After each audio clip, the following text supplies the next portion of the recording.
Hello दोस्तों, SSC uncle channel पे आपका स्वागत है। तो आइए दोस्तों, वीडियो को शुरू करते हैं।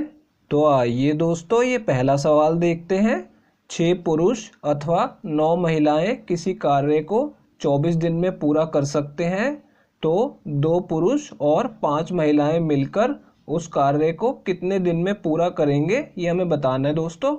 तो देखिए दोस्तों, इस सवाल में हमें क्या दिया गया है कि 6 पुरुष अथवा 9 महिलाएं किसी कार्य को 24 दिन में कर सकते हैं। ठीक है, देखिए यहाँ पे 6 पुरुष अथवा लिखा हुआ है। ठीक है, यानी कि एक 6 पुरुषों का समूह जब कार्य को करेगा तो भी 24 दिन लगेंगे, या फिर 9 महिलाओं का समूह जब उस कार्य को करेगा तो भी 24 दिन लगेंगे। ठीक है, लेकिन नीचे सवाल में यहाँ पे अथवा की जगह और लिख दिया गया है। ठीक है, तो ये जो समूह है इसमें 2 पुरुष और 5 महिलाएं मिलकर पूछा जा रहा है कि कितने दिन में उस कार्य को पूरा करेंगे। ठीक है, तो देखिए जब भी ऐसा सवाल होगा जहाँ पे दिनों की संख्या बराबर लग रही है दो समूहों को, तो यहाँ पे हम सीधा लिख सकते हैं कि 6 पुरुष यानी 6 मैन लिख देंगे। ठीक है, और ये किसके बराबर है, यहाँ पे ये दोनों बराबर समय ले रहे हैं। यहाँ पे 9 महिलाएं दिया हुआ है। ठीक है, तो यहाँ पे 9F लिख रहा हूँ मैं। ठीक है, फीमेल। ठीक है, यहाँ पे मेल, यहाँ पे फीमेल, पुरुष और महिला की जगह मैंने ये लिख लिया है। अब देखिए दोस्तों, यहाँ पे M यहाँ पे लिखा रहने देंगे और F को इसके नीचे ले आएंगे। ठीक है, इससे हम उनकी एफिशिएंसी निकाल लेंगे, कार्य क्षमता।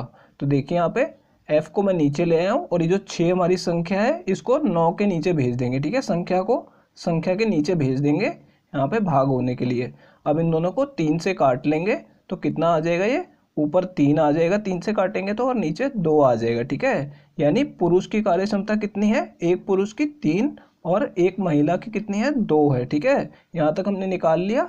अब दोस्तों इसमें आपको सवाल में इस फॉर्मूले का ध्यान रखना है, M1D1 बराबर है M2D2। ठीक है, और यहाँ पे ये जो मैं यहाँ पे M यूज़ कर रहा हूँ दोबारा से, यहाँ पे ये जो है मैन को नहीं दर्शा रहा है, ये कार्य क्षमता को दर्शा रहा है। ठीक है, पूरे समूह की कार्य क्षमता और ये दूसरे समूह की कार्य क्षमता, और ये D1 और D2 है, ये दिनों की संख्या को दर्शा रहा है। ठीक है दोस्तों, तो यहाँ पे देखिए M1 की जगह पे मैं यहाँ पे पुरुषों का भी डाल सकता हूँ वैल्यू और महिलाओं की भी डाल सकता हूँ। हमारे पास 2 ग्रुप हैं। ठीक है, तो मैं यहाँ पे पुरुषों की डाल दूंगा। ठीक है, जो पूरी कार्य क्षमता है ये पुरुषों के लेके चलेंगे। देखिए यहाँ पे 6 पुरुष हैं और एक पुरुष की कितनी कार्य क्षमता है, 3 है, तो इसको 3 से गुणा कर देंगे। ठीक है, तो यहाँ पे कुल कार्य क्षमता आ गई पूरे समूह की। ठीक है, और ये कितने दिनों में कार्य को पूरा कर सकते हैं, 24 दिनों में। तो यहाँ पे इसे 24 से भी हम गुणा कर लेंगे यहाँ पे। ठीक है, D1 की जगह पे 24 मैंने डाल दिया। अब जो दूसरा समूह हमसे बोला गया है, 2 पुरुष और 5 महिलाएं मिलकर कितने दिन में करेंगे। ठीक है, तो यहाँ पे देखिए 2 पुरुष हैं। ठीक है, और एक पुरुष की कार्य क्षमता कितनी है, 3 है, तो इसको 3 से गुणा कर देंगे। ठीक है, और कौन कौन है पूरे समूह में, 5 महिलाएं हैं। ठीक है, तो 5 का गुणा किस में करेंगे, महिलाओं की कार्य क्षमता से, 2 से। ठीक है, तो यानी 5 महिलाओं की कार्य क्षमता यहाँ पे जमा हो गई इनके साथ। ठीक है, ये जो है पुरुषों की कार्य क्षमता और ये महिलाओं की। ठीक है, ये हो गई M2 की वैल्यू, और D2 की वैल्यू क्या है, दिनों की संख्या, जो कि हमें निकालनी है, इसको हम D2 ही लिखा रहने देंगे। ठीक है, तो यहाँ पे अब इसे सॉल्व कर लेते हैं। यहाँ पे देखिए 6 और जमा 10 कितना आ जाएगा, 16 आ जाएगा, और गुणा में D2 को ऐसे ही लिखा रहने देंगे, और इसको भी अभी हम काट लेंगे ताकि हम आसानी से इसे सॉल्व कर सके। तो मैं इसे गुणा नहीं कर रहा हूँ, ऐसे ही लिखा रहने दूंगा।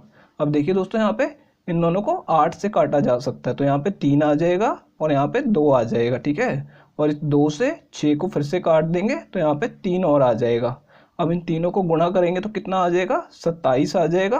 तो ये हमारी D2 की वैल्यू आ जाएगी 27 दिन, यानी कि जो ये समूह है वो 27 दिन में इस कार्य को पूरा कर लेगा। तो ये दूसरा ऑप्शन करेक्ट है दोस्तों। तो आइए दोस्तों, अब अगले सवाल की तरफ चलते हैं। तो आइए दोस्तों, ये दूसरा सवाल देखते हैं। दिनेश ने अपनी धनराशि का 25% खो दिया और शेष धनराशि का 70% खर्च कर दिया।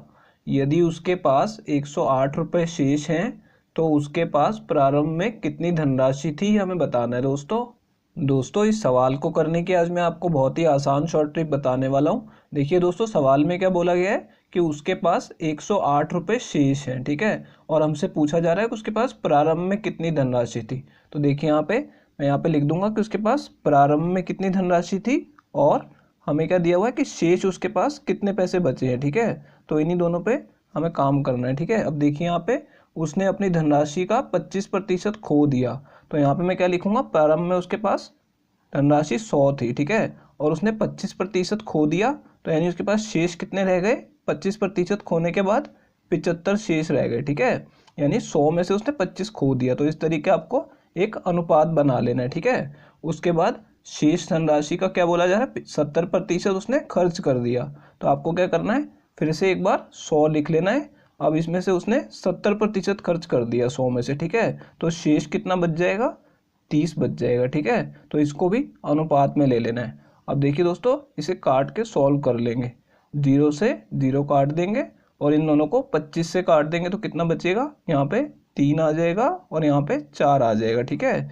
अब इसको गुणा कर लेंगे आपस में, तो 4 का गुणा 10 में करेंगे तो 40 और यहाँ पे 3 तिया 9 आ जाएगा, ठीक है। अब देखिए यहाँ पे हमारे पास एक नया अनुपात आ गया कि मान लीजिए प्रारंभ में उसके पास 40 रुपये थे, तो इस समय उसके पास 9 रुपये शेष बचे हैं, ठीक है।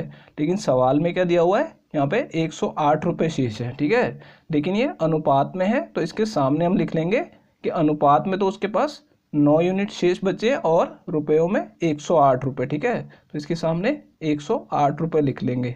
अब ये जो 108 है, ये इसका कितने गुना है, यहाँ पे आपको 108 से इसको 9 से भाग करके देखना है, तो कितना आ जाएगा, यहाँ पे 12 आ जाएगा, यानी कि इसका 12 गुना है, ठीक है। तो यहाँ पे प्रारंभ में कितनी धनराशि थी, इसे भी 12 से गुणा कर देंगे। देखिए यहाँ पे इसको मैं 12 से गुणा करूँगा तो कितना आ जाएगा, 12 चौक 48 आ जाएगा, यानी कि उसके पास प्रारंभ में 480 रुपये थे। तो ये हमारा आंसर होगा। दोस्तों अगर ये वीडियो आपको पसंद आई हो तो इसे लाइक कर दीजिए, और दोस्तों अगर आप लोग चैनल पे नए हैं तो चैनल को सब्सक्राइब जरूर कर लीजिएगा, और दोस्तों नोटिफिकेशन बेल को दबाना बिल्कुल मत भूलिएगा। तो दोस्तों इस वीडियो को यहीं ख़त्म करेंगे, आपसे मिलते हैं अब अगली वीडियो में।